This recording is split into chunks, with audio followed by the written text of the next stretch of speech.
MyMMAnews.com, and I am over in Northeast Philadelphia at John Marquez's place, Daniel Gracie MMA, with Andre Petroski. Andre has a fight coming up May 14th. Before we get into all the business, Andre, man, how you feeling after a hard session? Good, thanks for having me, Bob. Go ahead. Feel good. Anxious, not necessarily anxious, but I'm ready. I'm ready. It's been a long camp. Definitely put the hours in. I'm definitely feeling it, but I'm excited. I want to fight. All right, well, before we get into the fight, let's talk about a couple of things now. Listen, you've been in the UFC for a couple fights now. You went through the Ultimate Fighter. That had a pretty wild experience. How has your life changed? Give me one or two things that have changed about your life now that listen, I've been with you when you were fighting as an amateur, then you were a pro on the regional circuit. Now it's like Andre Petroski, UFC fighter. I'm sure your Instagram is banging. I'm sure some things have changed. Tell me a couple good things that have come about becoming a UFC fighter. Yeah, so I think that, at least for me, I'll speak for myself, but really any fighter, my dream was always that fighting would pay the bills. I wouldn't have to work anymore. For me, I worked all the way up until I left. I was still working, honestly. This is the first fight where my only job is fighting, training every day. That's fighting pays the bills. So, the day when all you have to do is wake up and train and fight, that's the life that I prayed for so long. I wanted to not have to work. I wanted fighting to be my job. So that was, that's a big accomplishment for me.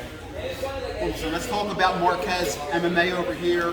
Listen, I walked in the door, I'm seeing Sean Brady, Pat Sabatini, Jonathan Webb, Anthony Terrell. I mean, you've got a lot of guys over here, high level. But before we talk about them, talk to me a little bit about John, because listen, Philly MMA, I talk about all the time. I'm doing a show coming up on Philly MMA, and John's not really active on social media, but I think he needs to get some props and some love, because I think this gym is 13 or 14-0 in your last 14 UFC appearances. So talk to me a little bit about John. He seems to be a tremendous striking coach. He's working corners. He's in here getting you guys ready. Talk to me a little bit about him, because I don't think he gets enough props or enough media. Yeah, John's a wizard when it comes to the striking and the combinations and footwork.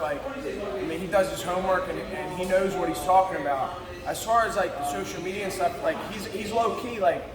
He's not in this for the accolades and the acknowledgement. That's not what he wants. You know what I mean? When we win and he sees we're 13-0 in the UFC, our team has the best record in the UFC right now. That's what he's in this for. He's not in it for the accolades. He doesn't want this big social media following. Yeah. That's great, man. Listen, he wants his guys to have success, and he's putting them in front, which is fantastic. Now listen, coming up on the 14th, you and I got to commentate some fights, and I've known you for years, so I know what a student of the game you are. Now, Nick Maximov, 8-0, you're 7-1. Just talk to me a little bit about this matchup. I think, you're a little bit similar. Both are really strong grapplers. He's at a Diaz camp.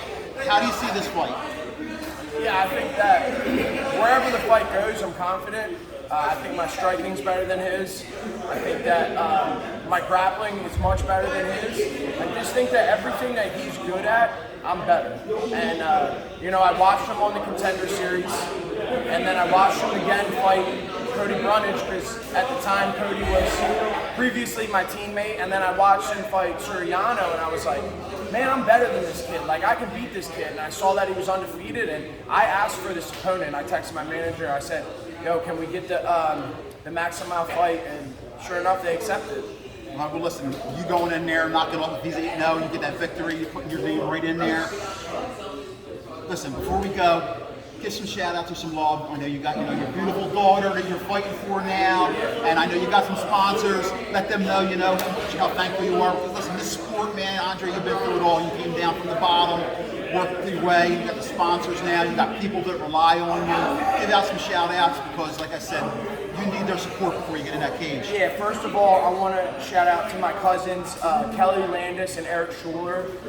They're paying for my third coach's flight out to Vegas. and American Brokerage Services, Dan Smith. They're paying for my fourth coach's flight out to Vegas. We only get one flight paid for, so shout out to them for covering some of the expenses. I know flights are really expensive right now, but yeah, shout out to my team, especially like every day. It's like they hold me accountable. They push me.